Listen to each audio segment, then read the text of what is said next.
On episode 79 of Chit Chat, we talk about whether size matters when it comes to board games. There are big games and there are small games. There's even smaller versions of bigger games. The point is, no matter how you measure them, there's a whole lot of fun to be had. Hey everybody, we're back with Chit Welcome back. This is Chit Chat. She was right. That is Chit Chat. It's Chit Chat episode 79. Does anyone remember how long it's been since we had the Chit Chat? It feels like, did we have one in 2021 yet? We did.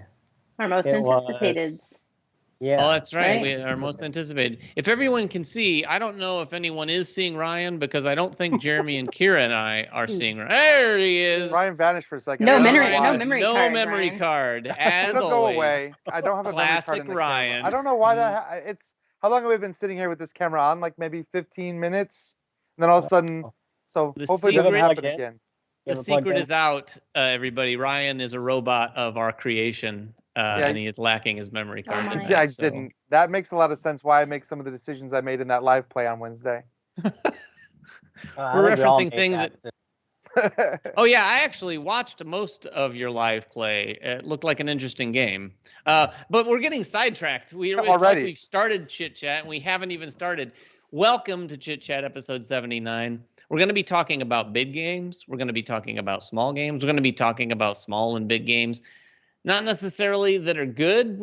That's what we're talking about. We've never talked about games in this way. And we were talking the other day about how the fact that, there's some little games that have a lot of game in them. And then there's some big games that are so big that maybe you don't ever want to get them to the table. So that's what we're talking about tonight. But before you get to any of that, we have a winner from last episode. We do have a winner. It is Daniel McMillan. You won the expansion for Era Medieval Age. Rivers and Roads? Is that what it's called? Something like that. So. Boats and Roads? It's just Rivers Medieval Age. Something else. That's all it says on the email box. us at manversusmeeple@gmail.com to claim your prize. And this week we're giving away Katara from Yellow. I've not played it. Actually, I have played it. We played it at Essen, Kira. But that was... It's super cute. What, 2 years ago? 3 years ago? Like, before It took a while to come out. I mean, it wasn't out yet when we played it, I don't think. I think they were just previewing it. Can I just say that our Chit Chat game is on point tonight? I mean, we are nailing it so far. Ryan was a black screen with no memory card, and then we kind of just meandered into the episode. The best way to get into the episode. Who's ready to talk about big and small games? And you know what? This might take Kira by surprise because she's manning the photos and everything. But are we going to do this in any order, Kira? Or we just want to talk about whatever we want to talk about? Big. You guys do whatever makes you guys feel good. How about all right, that? I like it. Talk about I think maybe small game, or you want to do big games first and then big games. Ryan, you lead the way, and we'll follow your lead. Well, let's talk about. Okay, well, first of all, let's talk about why we're talking about big games, right? Because this big games, small games debate kind of came up, David, because we were talking about Terraforming Mars, right? Yeah. And within a year of itself, Terraforming Mars got the big box Kickstarter, which is a giant box with everything you could ever want for Terraforming Mars, and the Terraforming Mars card game, which is Ares Expedition. Ares Expedition, which is a smaller box. I mean, this is basically two different versions of a similar premise, but obviously done very, very differently, right? It is. We've been fielding lots of questions. We put a first look up earlier this week, and it's been an interesting mix in the comments. There's a lot of people that are super stoked about it. I'd say most of the people are super stoked about it.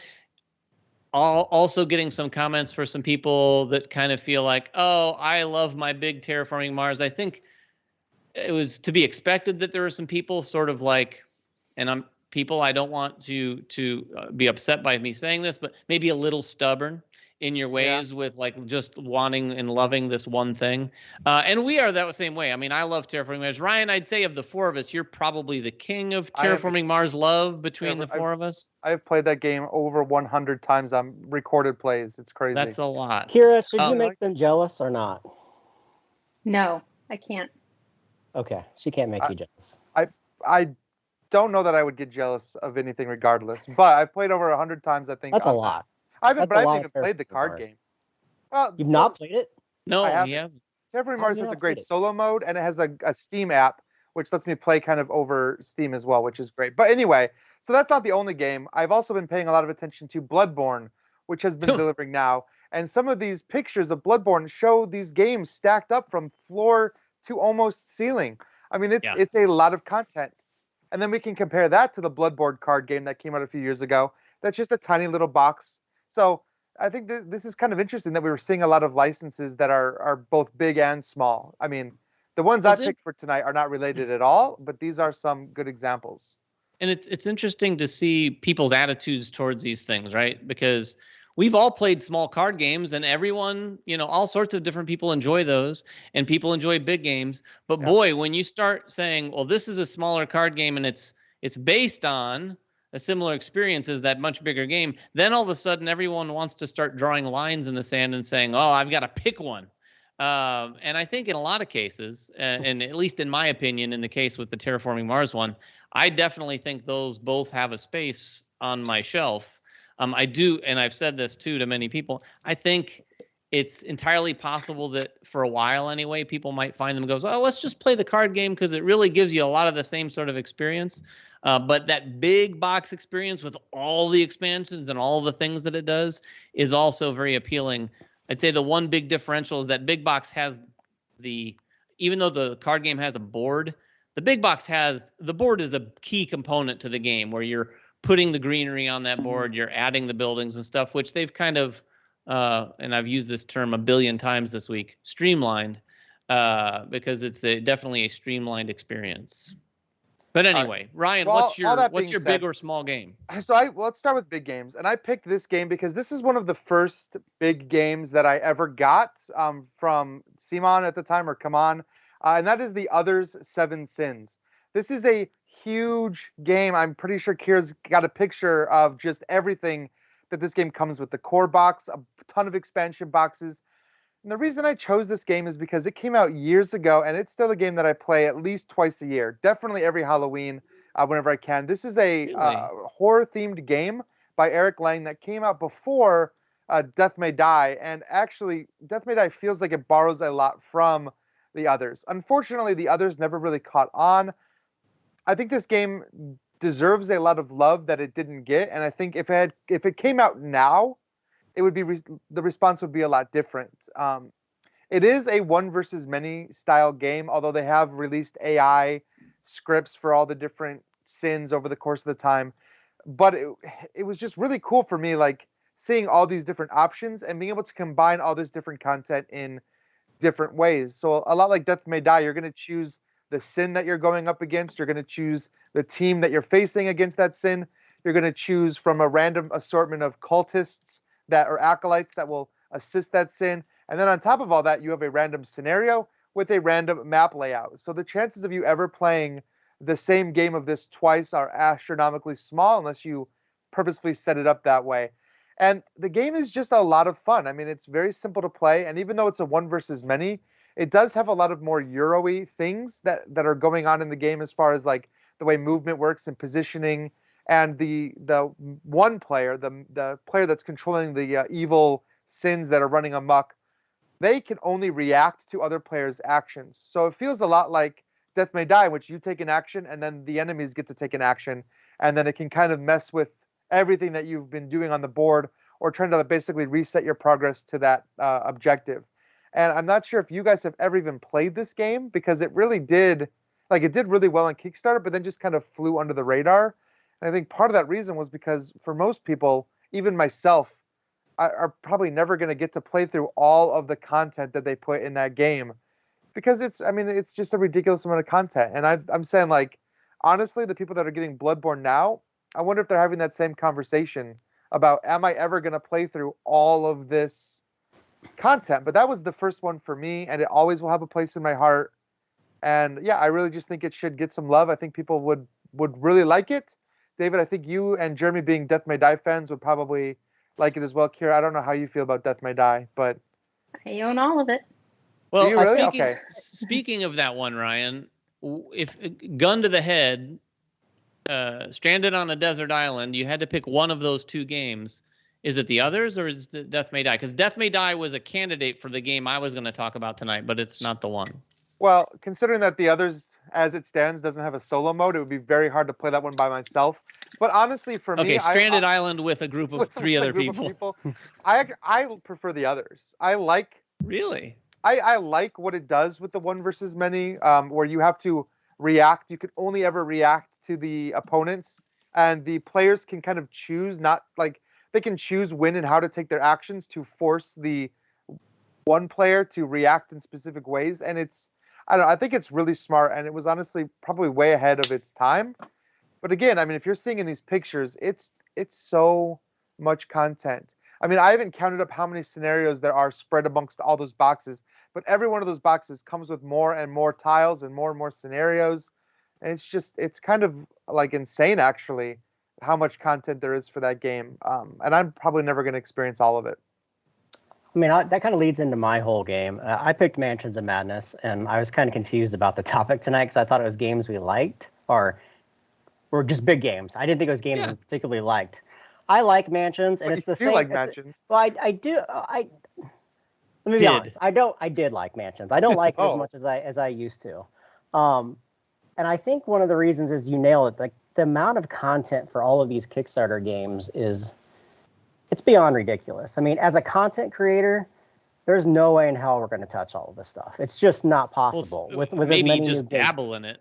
Maybe just dabble in it. And I'll be the first to admit, like Tainted Grail, I love Tainted Grail, but I played a very small portion of it. Even Etherfields, we've played maybe 10 of those missions, and I'm on to something else. And they need a really dedicated group of people to play them. Mansions is one of those games. Like Mansions is one of those games that really got me involved in the hobby to be like where I, doing content today. Like it was one of those games that really just drove my passion about making videos. But I think the game changed in some way when it became a purely cooperative game. Because my best moments for Mansions weren't the cooperative game. It was the competitive game when we were playing one against many. And structurally the game is primarily the same, but there's so much content now. Like you saw those pictures that we just put up. That took an hour and a half to set up. And that's not even playing the game, like set up to play. That's just getting out all the pieces because you have the base game and then you have all these monsters and all these decks of cards and all of these tokens have to be set up. And to be quite honest, the game isn't that great. Like it's rolling and for outcomes, and the story's the fun part about that game. Like the narrative portion is fun, but getting from A to B is totally random at times. And for me, that pulls me out of that narrative. Like I need a narrative where I can physically control the game itself. And a couple bad rolls and you're just done. So you've spent 2 hours setting up a game that you're done in 15 minutes. And by that point, you're just like, do I really want to play this again? And I've played Mansions enough to know everything I need to know about that game without playing the other, 20 downloadable missions that I don't have. I still like the game. I still find enjoyment from it, but I don't know. It's just maybe I've moved on from those huge big box games that are kind of random in the way that they play out. Maybe I haven't. I don't know. But so let me ask you, Jeremy, would you say, you don't necessarily feel that way about Arkham Horror card game, right? No, because there's far more control with cards and a deck that you build. Well, it's also not a big setup. Like it's not as much of an intense Depends on thing. the scenario. Yeah, I guess so. Yeah, it really, to me, it really kind of boils down to Mansions being a game of pure randomness, and it really is. Like you can't build anything at the start. You start with a character and maybe a couple of items. Most of those items you may get randomly at the start, depending on how they're divvied up. The way that the app's built now is that the more content you add into that app, the more random a scenario becomes because you're pulling in tiles from 4 different expansions now instead of 1. So it becomes a lot more abstracted out, which is kind of cool because you see a more diverse monster encyclopedia of things that you'll fight. But in the end, it's still just random. So I don't know. And when you say Arkham's far less random because the story structure is very narrative from beginning to end. You know exactly what you're going to encounter. You have the deck set up to play that way. and you're used to your character. You've built your character, you have investment in that character, far less than you do in Mansions because it's a one and done. You don't carry anything over from one game to the next. Yeah, but before we move on really quick, I want to, because you said something that made me think about this, and then if everyone in the comments is talking about it too. And that is like talking about a game that takes so long to set up, and people talking about Anachrony, the Infinity Edition, which I think is actually the opposite with this game, because if it wasn't for the Infinity Edition, I do not know how, it would take so long if you were trying to pull everything out of like 4 different boxes. And I think that's one of the problems with Mansions of Madness is like, if you don't keep either you keep all your tiles together and your stack is like this tall, or you keep them all in their individual boxes, and then you're going from box to box to box to box to get all the content out. Now, sorting a game like Mansions or sorting a game like Anachrony can take hours, but the difference is once Anachrony is sorted, then you just pull out the tray and you're good to go. Mansions of Madness didn't have anything like that and still doesn't have anything like that. So when it comes time to organize that game, like I have a friend that's super into Mansions of Madness, and he has binders of cards that are alphabetical that he has to pull off his shelf because there's really no other way to organize all of those different cards. I mean, there are so many decks and so much going on in there. So while I do love Mansions of Madness, Jeremy, I do agree with you. Sometimes the setup just like, sometimes you're playing the game like less time than you spend setting it up. Mm-hmm. And yeah, you Genway, hopefully that answers Genway's question. Sorry. You have to be able to lose yourself in those narratives for sure. And you really have to enjoy that a ton to make all of those other things that you're just talking about worth it. And I think it's just a little more worth it, in my opinion, for the Arkham horror card game in terms of experience. And even though Death May Die isn't my big game that I'm going to talk about, I do think it has some of those same things. But the one thing I've experienced with Death May Die versus Mansions of Madness is every single time I played Death May Die, even though it's a different scenario, the game builds and gives each player a lot of satisfaction as you play it. You're building up your character by these, the third third of the game. You're feeling like a god, just like running into rooms and destroying things. And it almost always comes down to like the very last round that you might win or lose. And it just makes you feel like you have a chance every time. So I like that. But the difference too is that Death May Die, I feel, is a more concise, faster playing game. And you're always really kind of involved even when it's not your turn. I think Mansions is more of a slog. Yeah, true. Death May Die is a lot quicker because you're not stopping in Death May Die to have paragraphs and paragraphs of text that you have to read, or even sometimes read out to you if you're using the app. And that can really slow the game down. Mm-hmm. Yeah, it does lack a little of the narrative, unless when you read those like item cards when you get them, there's an interesting narrative there being built. You just have to kind of like let your imagination go to enjoy it as opposed to listen to something. So away from games like that, this is not a game that has boxes upon boxes upon boxes of things, but it is Mage Knight. And this is a massive, massive game in its own right. And I have the Ultimate Edition, which has everything that's been released, which I guess once upon a time you could call it boxes and boxes, but not like what you guys were just talking about. The thing about Mage Knight, its size is not only all the components, its size is just the weight of this game and everything that it does. And I haven't played Mage Knight a lot. I've played it a few times, but every time I've played it, it's almost like I had to relearn the entire game each time, because if you don't commit, if you're not like a Mage Knight nut, you cannot digest this game and then go, hey, let's get Mage Knight out again tonight, or sometime down the road, and just pick it up and play it. And Ryan, one of the things you mentioned about setting up a game, Mage Knight is kind of a beast to set up. Like, you're having to sort through a lot of different cards unless you have a lot of experience with the game. I've had to remember exactly like what cards to use, and then in some cases they recommend like not using some of the advanced cards. It's one saving grace in this respect is the fact that there is a small group of cards that have basically it's the player aids. Each card details the information for one of the different tiles or what happens on that specific tile when you're playing the game. So you can just kind of pull those out as you experience them when you play. And you can kind of semi-learn as you're playing. But every time I've played this game, well, and this goes for Arkham Horror too, I'm constantly looking something up. I am resigned to the fact that for this game and even Arkham Horror, I'll never know everything I need to know to play the game. There is always at least 3 or more things I'm looking up when I play Arkham Horror, and Mage Knight's infinitely worse. Again, I only play it like twice a year, and every time I do, I'm kind of replaying that first scenario where it's just kind of like the generic scenario. Now, it's not exactly the same. It plays out quite differently. And every time I play it, it's fantastic because I'm reminded of the cool mechanics in the game. And there's a lot of really cool things that Mage Knight does. It gets all the credit it deserves. And the fact that it's been around for so long and been regarded so highly makes perfect sense. But man, it is a massive, massive game to try to play. I think you made a good point too, is that you enjoy Mage Knight.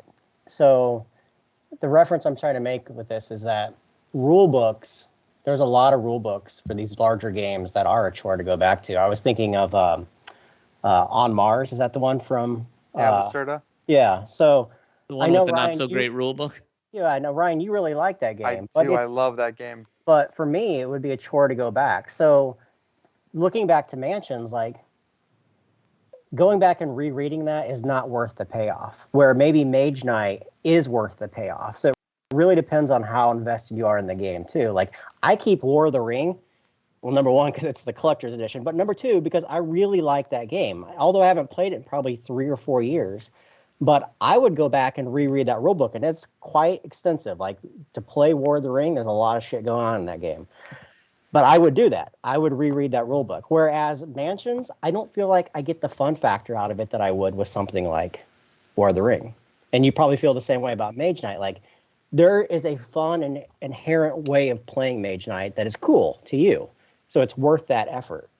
So when I look at big box games or large games, big games, I have to have that feedback. Like Nations is another one of those bigger games for me that I will go back and reread the rules to make sure I know everything, but some other games may not. So I don't know.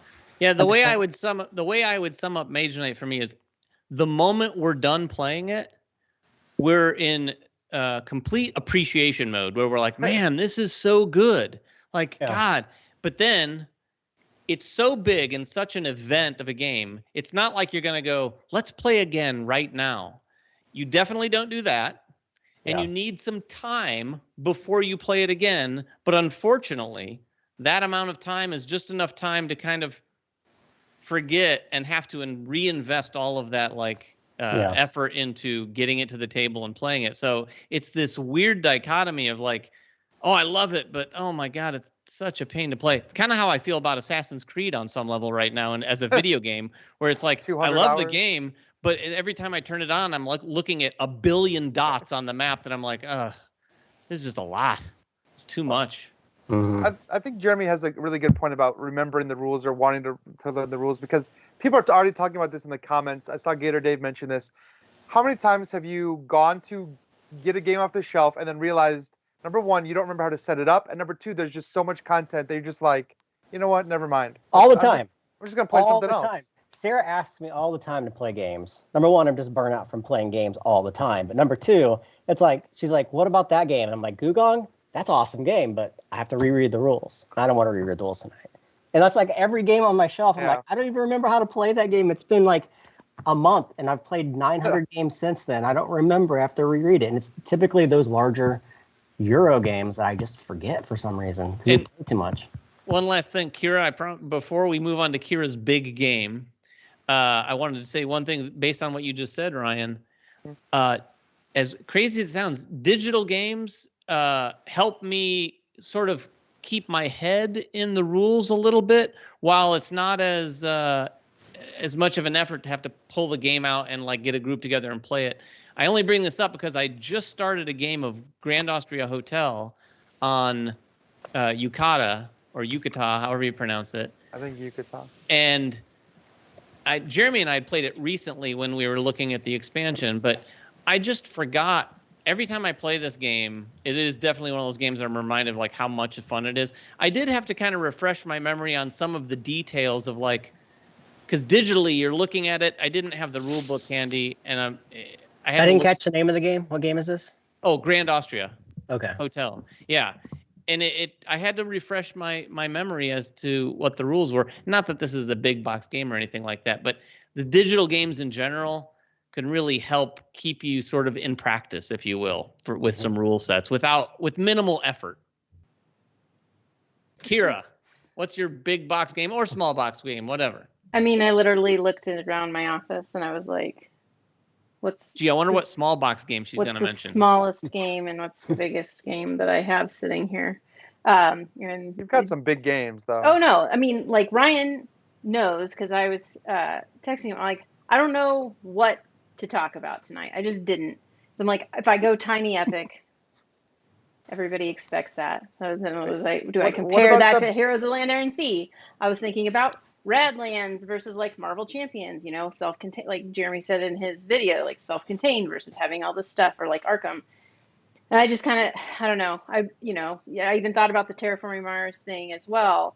But I literally just looked around and I was like, what do I got? And my biggest game that's sitting in my office is a game I just finally got my storage unit for, which is the Big Damn Crate or box. Which one of those? But anyway, it's the Firefly game. For what?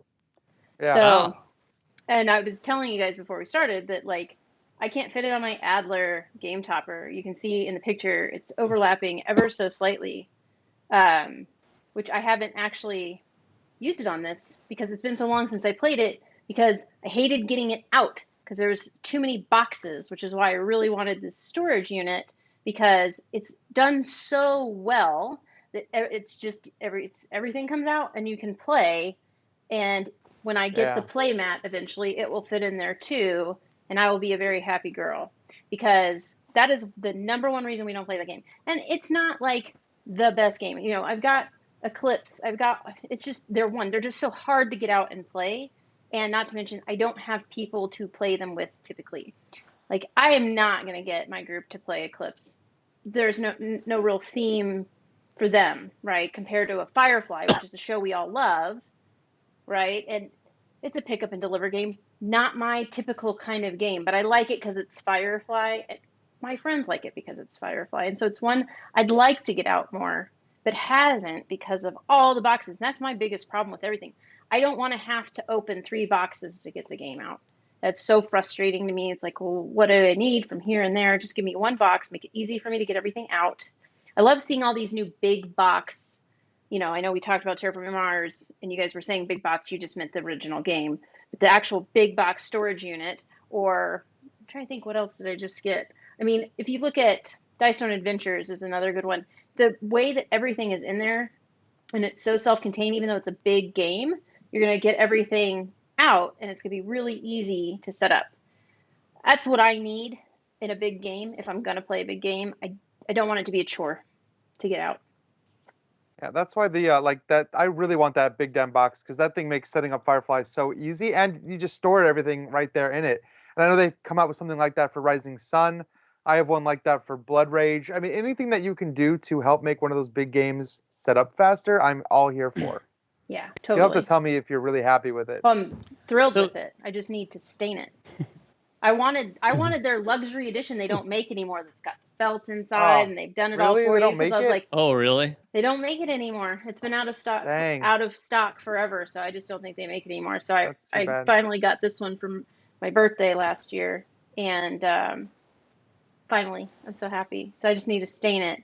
But yes, I mean, like the little money slots, I'm looking at it because I saw that set up from taking pictures, but like the little money things, they even have the numbers on them. You just pop them out so you can see. And obviously you can just hand the card things around, and people can, one of the big things about Firefly is all the different planets and the shopping, and have it there all the way on the other side of the board, and you're all the way over here. It's a pain in the butt. So these are in little containers, and you just pass them around. Oh, I need Calidessa stores, or planets, whatever. Anyway, I dig it. You also, I think, have, if I remember correctly, you had one of what's that dexterity game you have that comes in just like a giant box. I mean, those pieces were so big. There's no way that box is at all tiny.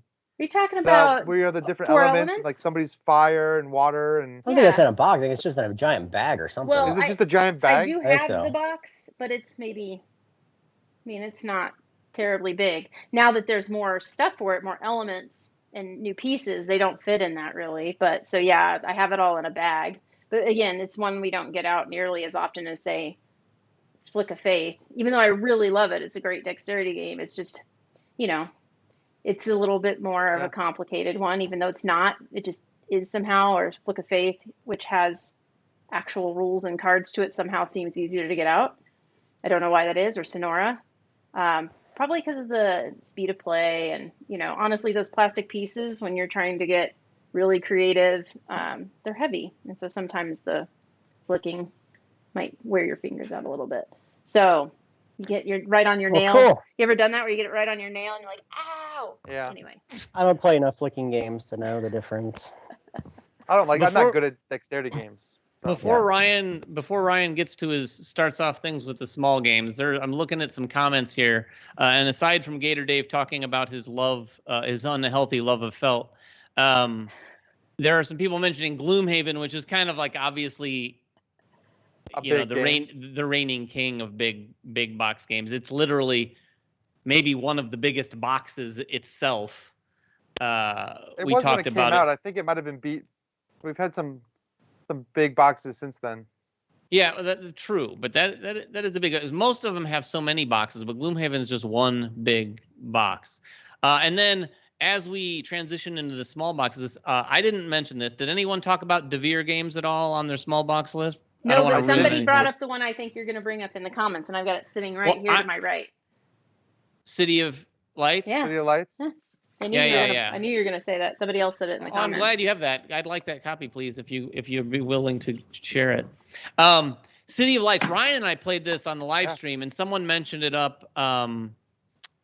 Earth Fat, not Earth Flat, but Earth Fat mentioned it in the comments, saying it doesn't get enough love. I've actually seen this game getting quite a bit love as of late. I think Scott Alden posted from BGG that he'd been playing it recently, and someone else posted it as well very recently on Facebook.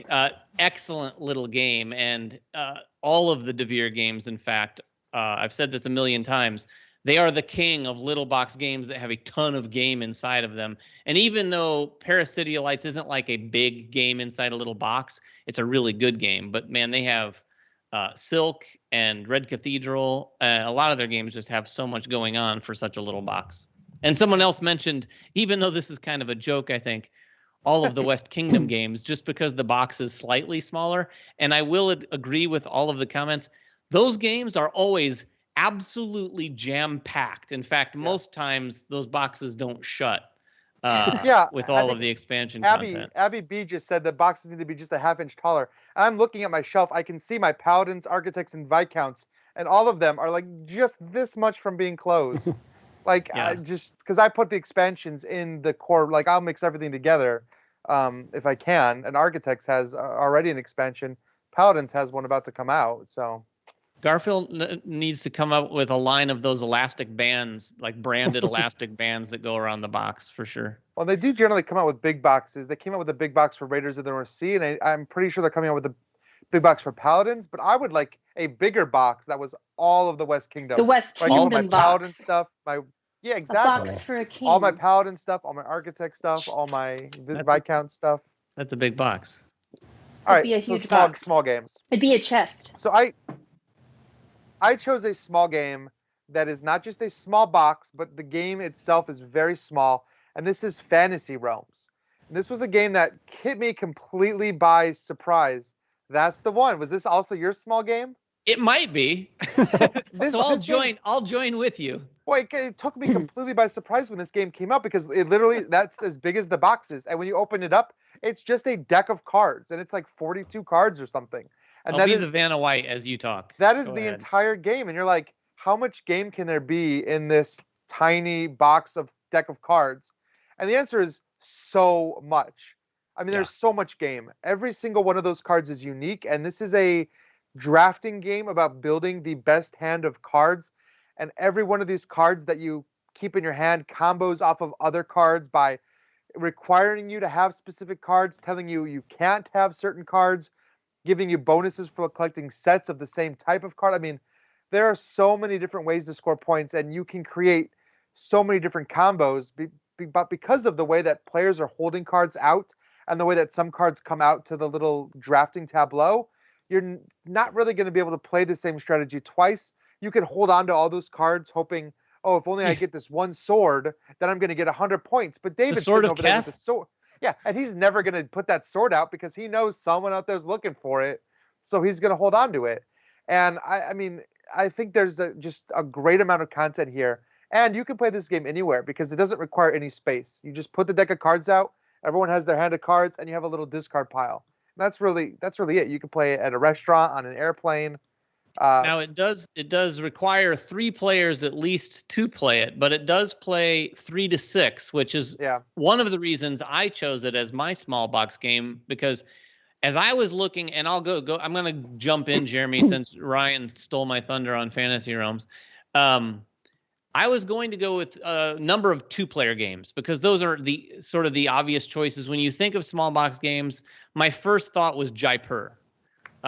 Jaipur, I've played so many times, but then my mind, I went and looked at my collection. I'm like, oh, well, there's Orto's a small game. So a lot of 2-player abstract games are obviously usually in a small box, and they're all fantastic. So I don't want to take anything away from that. But I was also thinking about Cthulhu, Death May Die. Don't Mess with Cthulhu.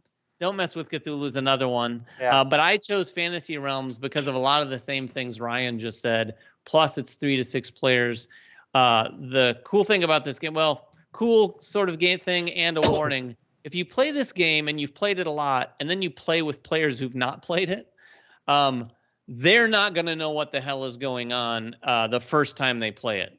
Now, the beauty of the game is once you've played it once, you generally have a really solid idea of how it gets played. Because even if the cards, you're not going to see all the cards yourself, but even if you didn't see all the cards, once everyone lays out all their cards and you see how everyone scores, you have a very good sense for all of the unique and weird little things that happen. And then your second game, once you read a card, you'll get a sense, oh, I see. So there's another card in here that if I have both of them, this is going to score huge. It is a fun little game. We used to call this, back in the day, when we got together, back in the Gary days, we would pull Fantasy Realms out as sort of our little palate cleanser after a game night. Even if we played a crappy game, we'd play Fantasy Realms to sort of like end the night on a good note. But yeah, really, really good game. One last thing on it. WizKids, we've all said this before. We're all going to say it again, I think. Huge missed opportunity here. You could do so many different versions of this game with different themes and really get this game mechanic out there. We said it at the time, a Marvel-based, now that everyone's doing Marvel games, it's not as sort of significant. But back in the day, we said, man, if you did a Marvel universe-based game in Fantasy Realms, that would be a blast. Yeah, because it is pretty generic. It would be. And I'm surprised there hasn't really been expansions coming out. I mean, I can't imagine a game like that is easy to balance because every card links to so many different cards. Like you'd have to either just use the expansion or maybe like you probably couldn't mix them all in together without changing the balance. Maybe that's why they haven't done it, but I still want more content. Maybe they're working on a sequel or a different IP. I would love that. I agree. Expansions would be tricky. I just think almost like Love Letter, you could just reskin this to death. Oh, sure. And Love Letter has been Realms expansion coming out in the next couple months. What does? There's a Fantasy Realms expansion coming out in the next couple months. Is there really? Yeah. Three or 4 years later? It's been a while. When did this come out? They just heard you like last week, so give them a little bit of time to catch up. Yeah. Was it 2016 or 17, I think? So it's been a while, right? I would guess. I don't know the exact date. 17. Yeah. Well, you know, we have somebody. Oh, there's someone says, James Blanton says 2017, and he said it with confidence, so I'm going to go with it. Yeah, I'll trust him. And I see other people comparing it to Point Salad in the comments, and while I do think that's an okay comparison, I think Point Salad is not nearly the level of depth that Fantasy Realms has. as in they're both set collection games. You're trying to draft specific things to score points, but the gameplay is very different. I mean, yeah, there's way more uniqueness in the combos that you pull off in Fantasy Realms, where it's just like, seriously, like Ryan said, when you have that Sword of Keth and you see that you can get massive points if somehow you can find the Shield of Keth. Yeah. It's hard not to want to sit there and try that, but you're right. If someone's sitting on the shield, they're doing the exact same thing, and they're not giving up the shield because they don't want one of these going to be like, forget about it, and finally, and then you find out it's just the other one's just in the deck, maybe sitting there this whole time. Right. Anyway, that's my small box game too. Fantasy Realms. Yeah, both of our small box. This episode brought to you by Fantasy Realms from WizKids Games. So I picked 2 games. I cheated, and I tried to pick 2 games I've not really spoken about, and if I have, it's probably been years since I've talked about either one of these games. Both of these are 2-player games, and they're both really small, really small games. So the first one is Brave Rats, and as you can see, it's an incredibly small tin. Like, there's nothing to it. There are 14 cards in this tin, and each I'll just show you. It's divided into 2 decks of cards, a blue deck and a red deck. And they're the exact same cards, 0 through 7. And this is just a game where each player has all 8 of their cards in their hand, and they pick one, and they play it face down, and then they reveal it. Whoever has the highest card wins. However, each one of these cards has unique abilities. Like if you just play the prince, you win the round. Like you just win the round. You're trying to win an X number of rounds. But if someone plays the princess, they win the game. So this is like the Battle of Wits from Princess Bride. It is total head games. It's exactly that, but it's done in a really fast game. Like you can play a game of this in 5 minutes. It sets up in 5 seconds. It's just really, open the box, really it's fun. set up. It's just really fun. Plus, it's got like 7 or 8 different variants. Like you can draft cards at the beginning. You can take one card from your opponent, and they take one of theirs. So you may start with 2 assassins. And it's probably like a $10 game. And it plays at ages 8 and up. Like it's a really great game to have. I've had this game since it came out. I don't know when it came out. Probably. Is that a blue-orange game? Yeah, it's a blue-orange, 2014. And I will never get rid of this game. Like it's just a staple. It's an awesome game. That would be a great on an airplane game to play. Or standing in line at a convention.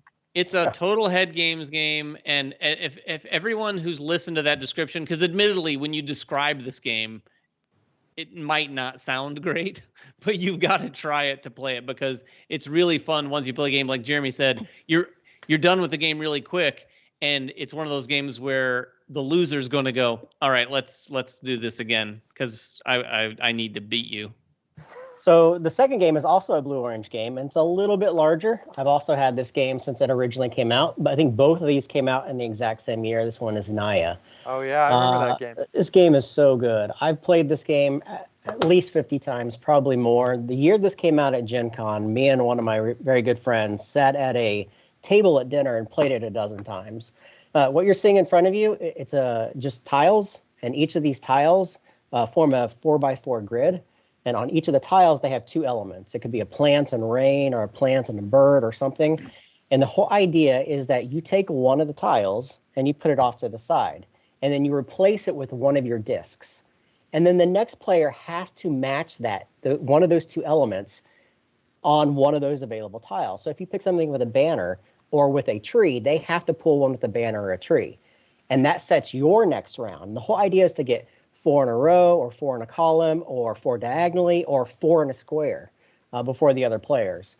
If you're good at this game, you can match wits and stalemate it. It's great. I remember when I said no when you asked me if I'd played this game, and then I was forced to immediately play it. I think I was even leaving at the time. Nope. You have to play this game. It is one of those games where you're like, oh, you're leaving. This will only take 3 minutes to play or 5 minutes. Yeah, but then you play it 5 times in a row. Oh, totally. I know we played it at least 3 times. It's 5 to 10 minutes. It's fantastic. It's one of those games that, this is one of those games where Sarah says, let's play a game tonight. And we'll play Naya like 5 times. And don't you have to read the rule book again, though? No, that's a great thing. Like both of these games are so good. They're such great staples to have around because they're filler games, but they're not. Like they're so much more than filler games. Like they're really fun games to play. And highly suggest Brave Rats and Naya. I just saw Gary in the comments just brought up Crossing. Do you guys remember playing Oh, Crossing for the first time at Origins? Yep. It's like 4 tiles and some gems, and like that's the whole. And there's like no mechanics. You're just pointing, and like that ended up being like one of the most fun games we played that night at Origins. Like it just completely took me by surprise. Crossing was good. Last thing on Naya, I have a little Naya story. Back in the day, when I substitute taught at an elementary school, sometimes when they had indoor recess, and this was right when I was getting into board games, I would bring in some board games, and Naya was one that I brought in and tried it out on a few of the kids. And I think, and you're welcome, Blue Orange, I probably sold maybe at least 3 to 5 copies of Naya to various kids in this classroom. I remember I brought it in, kids played it. Next day, they came in and they're like, Mr. Waybright, what was the name of that game? I was telling my mom about it. I want her to buy it for me. And the beauty of this is it's kind of like one of those games that always gets described as, well, it's kind of like tic-tac-toe, but, and most people hear that, like Quarto's the same way. You start with, it's kind of like tic-tac-toe, and almost everyone tunes out and goes, well, this sounds dumb. But they're not. Naya and Quarto are brilliant games that use the same concept of getting 4 in a row, or, you know, like Connect 4 or something like that. But it has all those extra layers that you'd want as an enthusiast gamer. Yeah, it was a lot of fun. Cool. Kira, Tiny Epic what? I already said I wasn't going to do it. No, I literally did pick up the smallest game that's sitting on my shelf in here, and that is a game probably only Ryan has played. And that is a Rick and Morty game called Total Recall. You have to really be a fan I remember that game. of this game or this show to enjoy this game. Otherwise, it's just a really stupid game. This big. Oh, it's tiny. Small. It's a fun little card game. Yeah, it's hilariously stupid. If you like Rick and Morty, and I do, I'm a huge Rick and Morty fan.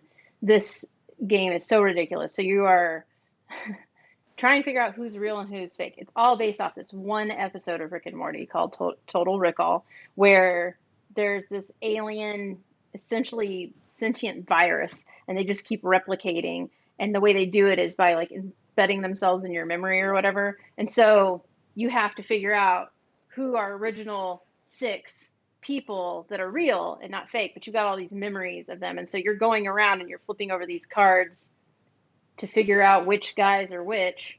And if they're a parasite, cool, you shot them, they're dead. If it's not, then you're in trouble and you killed somebody you shouldn't. And there's like a balance to trying to make sure. It's just a stupid fun like 2 to 5 player party game, like sitting around having a few drinks. Yeah, it's got a lot of deduction though. I mean, there's a lot more that goes into it. I mean, there's a lot of thinking that has to happen for it too, which I really like. Is it memory based? You said you were flipping over cards? Yeah, it sounds like a memory game. There's a little bit of it to it. So like each one of the cards is going to have something on the bottom. So if you choose to shoot Uncle Steve, you have to draw a card. It doesn't matter if he's a parasite or not. And then, but they all are going to have these parasite or real cards underneath them. And then you can do things to discover that throughout, depending on the different action cards you have. So they're based on the character. Sometimes like Beth, if you know the episode, she kind of went a little bit crazy and shot somebody she shouldn't. And so they are very specific. This is shoot a green character. So sometimes you find yourself with these cards in your hand and you have to just make a hard decision. You may not want to actually do what's on the card, but you have to play a card. So it's just a silly game. If you like Rick and Morty, it's fun. There's this one card, I think it's called, it's like Cousin Nicky. He's like that Jersey stereotype from the movies and stuff. And Cousin Nicky. If you shoot Cousin Nicky, you have to walk around the table twice before revealing it and then say like, I'm walking here. Cause that's pretty much all he says the entire episode. And it's just, like I said, it's fun. So drinking might be encouraged while you play this game. It's a total party drinking game. Yeah. For sure. 100%. I tried to play this with somebody who did not know what Rick and Morty was. I said, we probably shouldn't play it. And they're like, yeah, no, it's fine. And they had no appreciation for anything. So it was just really dumb. So you have to like the show to enjoy the game. Sure. That's fair. There's some comments here, and one of them mentioned a game that I completely forgot about. Shot and Totten is also a fantastic 2-player game. Is that Battle Lines? It's Battle Lines also. Battle I think Lines awesome. Yellow has it as Shot and Totten. But it is a great 2-player game that's just kind of like a really fun head game sort of thing where you're battling sort of tug of war style over this big line of cards. Any else in the comments? Gator Dave says, "Poor Uncle Steve." I'm guessing that's a Rick and Morty reference. That is. Yeah. Well, Uncle there's been Steve, lots of he was comments. the first one to go. I mean, there's a lot of comments about like, you know, card games and like roll and writes and like things that just inherently come in a small box. Obviously, like David Teach You, there's a lot of game there in a really small box. I almost picked Teach You. So the reason I didn't pick like a roll and write, even though I love Gone Sean Clever, I love roll and writes in general, it's just like those are just small games. I mean, they're just small box like I wasn't ever like opening one of those and like completely blown away by like how much of a game there was, because they're pretty simple. I mean, even Teach You is like a card game. Really, any kind of card game feels like that. But there have been certain games like Don't Mess with Cthulhu is a great example you mentioned, David, where there's just so much fun in that little box. And I think Fantasy Realms and like we could have said Seven Wonders Duel. I mean, there are a lot of really, really great small box games. I don't consider Seven Wonders Duel a small game though anymore. It's not anymore. It's a small box though. It's that little tiny box. Sure. It is true. It is true. But I agree with Jeremy. After playing it with the full 2 expansions recently and looking at the table when we're done, the table practically looks like you just played a 7-player game of Seven Wonders. Mm-hmm. Oh, I've definitely played some. I'm like, you get the box out, it's a little tin, and you're like, how much room can this possibly take up? And then it's like, make an 18 by 18 grid of cards, and you're like, what? Or like Castles of Burgundy, the dice game, right? No, the card game. No, the card game takes up the so card much game room. of Castles of Burgundy is ridiculous. It takes up more space than original Castles of Burgundy. Right. And it's all these tiny little cards everywhere on the table. They're talking about Res Arcana in the comments. I mean, Res Arcana could have been in a smaller box. I don't know if we're going to talk about that at all. There are a lot of games that you open up the huge box and there's just like one little tray of components in the middle, and that's about it. But yeah, Res Arcana is solid. Also, side note, if you're a fan of Res Arcana, I just saw today, if you didn't see it, they just added Res Arcana to Board Game Arena.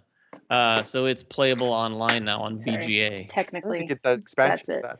Yeah. What is that, Kira? Jabberwocky. Yeah, exactly. I'm like, well, I get that there's like the rule book. Certain publishing companies use pre-made boxes, and they don't want to make a special box. Wait, there's small. All those rules for those cards. It's because there's multiple games and you play different games. It's a. I see, one of those. What is it? A Jelly Bean. A lot of Jelly Beans games are like Lady the Tiger, was it? Yep. Where you could play multiple different kinds of games. Yep. I just saw another one, and we could probably go on forever mentioning ones in the comments. But you guys remember Shipwreck Arcana? Yeah. That game. Played that since. No, I haven't played it since either. In fact, I bought it that year at Gen Con that everyone was talking about it, and it has it's that sort of deduction style game. It doesn't play like Cryptid, but it's that sort of deduction game, but it's cooperative, right? If I remember correctly, and you're all working together to try to win it. I think so. Deducing different things on and there was a game, I don't think it ever came out. North Star was working on a game called something of the Roses, Queen. Remember that game that we played? Yes, it was so good. It has. Yeah, it was a lot like Shipwreck Arcana, but it was Paint the Roses. Yeah, that was a good game. Hopefully that game comes out because I really dug it. I love Alice in Wonderland. Is there anything you guys have been playing before we wrap up? Anything you guys have been playing? Well, I've honestly only been playing big games. I think it's funny people have been mentioning that. Since our last chit chat, I have played Kanban EV twice, the deluxe edition of Rococo, and Anachrony, the Infinity Box, with like a ton of the expansions and the one expansion and a bunch of different modules and everything. Like, so I don't know. Kanban is another big game. It's from Eagle Gryphon, just like the Rococo Deluxe Edition. It is a kind of a deluxe version of Kanban, and it's very big, and there's a lot of content in there. And of course, the Infinity Box of Anachrony is just, it's massive. It's absolutely enormous. I mean, and there's so much content in there. One thing that they did, and I have a video that it's ready to go where I talk about this, but one thing they did really, really great is they kept all the expansion content in a tray, and all the module content in a tray and all the solo content in a tray. So if you pull out a tray and you're not using that content, you just set it aside, and it really, really helps keep everything clean and organized. So big props to them for doing that. I think that's something that more companies need to pay attention to. I'll go next. I've played 3 games recently. I've played a fair amount of Terraforming Mars Ares Expedition, and really enjoyed my experience. Kira, when is that hitting? 16th. The Kickstarter? 16th. Mm-hmm. Definitely check it out. We have content up on the channel, but the Kickstarter's coming soon. You'll see all sorts of other content coming out as well. I think it's a legit game. Designed by a team of people, including some people that we know really well. Very good game. Which one is this? I missed the name of it. I was reading something. Oh, Terraforming Mars series. The card game. Yeah. Okay. It's that one game, Terraforming Mars Ares Expedition. Good. Another game I played is Korra, and this one's coming from Yellow, and I think it's coming later in the year. And you guys haven't played this. We got to get together and try this. I really enjoyed this game. It's not revolutionary by any means in terms of the things you're doing in it, but it's incredibly well produced, and it's kind of an abstracted civilization game. Elisha and I played it, and we really enjoyed it. Our scores were incredibly tight. I think I won just by like 4 points, and our scores were in the like 100-point range. So I always enjoy that when that happens. And then the last one, super excited to finally have gotten my hands on this. I'm going to try to put together some sort of content for it so you guys can see it. It's Block and Key. This was on my most anticipated list. I don't know when the Kickstarter date is happening, but when I put it on my most anticipated list, I started begging Connor to send me a copy, and he just finally got some cubes for it. So he sent that, and I don't have pictures for it tonight, but like I said, I'm going to try to put some content for it together. Elisha and I also played this, and she absolutely destroyed me at this game, which hopefully doesn't dull my enthusiasm for the game, but she did crush me. Cool. Ryan, are you already I did talk already, yeah. All right. What about you, Jeremy? I've played a couple new games. I've played this one. It's called Hadrian's Wall. It's the new one from. Ooh, we got that in. Renegade. It's not from Shim, but he was a developer on it. It's an interesting game. It is a flip and write. It's pretty in depth. There's a lot of stuff going on in this game. Like, to even explain the game to Kira, it took me a good 20 minutes to go through all the different subsystems because there are so many boxes in this thing that you have to check off. It was long. It's 2 pads. It was about an hour and a half. It's 2 pads of paper, right? It's almost an hour and a half long game for 2 players. It plays up to 6. It's solo to 6. What? And it doesn't explicitly say if everyone takes their turn simultaneously or not, but there's a lot of room to cheat in this game. Like, there's so many boxes you could just check stuff off and no one would know. So we played it. Right is like that. We played it in a way that I would use, one of my meeples to take an action, then she would take an action, and we just keep going back and forth. And it worked out fairly well. It's very interesting. Like, I'm not a huge proponent of roll and writes or flip and write games, but there's a lot of cool things going on in this game, and there's probably a lot of avenues to win and to do well. We didn't fill out more than maybe a fourth of all the boxes at the end of the game, and there's no way you're going to fill them all out. It's just impossible. So that was an interesting game. I liked it. We also played the new, and I can't talk. I think there's an embargo. Give me a second here to make sure. What is today? The 4th? Today is the 4th. Yeah, so we can start talking about tomorrow. Oh, dang. Sure. So close. Well, we can talk about the game. They're fine with that. It's the X-Men Insurrection game from FFG. It's like Elder Sign, basically. It's similar. It has some things in common with Elder similar. Sign. It's very smart. It's a very smart game with a lot of scenarios, a lot of cool stuff. We'll show some stuff on social in the next couple of days, but I enjoyed it. Well, yeah. I mean, if you love X-Men, you can't really go wrong. I mean, there's a lot of love of the characters and in this game. I mean, it's just like a must-have for all the attention that Marvel has been getting lately in all the different Marvel games. This is the first X-Men game we've had in a while. I think outside of like Legendary had an X-Men expansion, and then of course if you play maybe some of the miniatures games, which I don't. So it was nice to just play an X-Men game. And John Wheeler, don't give it a thumbs down, because I feel the same way about Elder Sign. Like, I'm very lukewarm on the game. I actually like this game because it does a lot of the things that Elder Sign does, but I like because it does it better. I'm not sure again what I can say, but they've added a lot of elements to the game with to make X-Men, so makes it more fun to play. It's fun. I think all of us walked away from the game being like, it's really more cool. exciting and less swingy than Elder Sign. Elder Sign can be really swingy and lead to a very bad experience. I don't think you're going to find that too much with the X-Men one, or the X-Men game. I mean, it's not like it's Elder Sign. I mean, it just does definitely have maybe some of the same DNA or some comparisons that you can make there. Other than that, I've been playing a lot of Oculus. You guys played that Snallygaster game on the live stream. You guys want to talk about that at all? Yeah, it is challenging. That's the second time we've played the game as a group, and we've lost both times. Yeah, which to me is always a good sign of a co-op. I like challenging co-ops.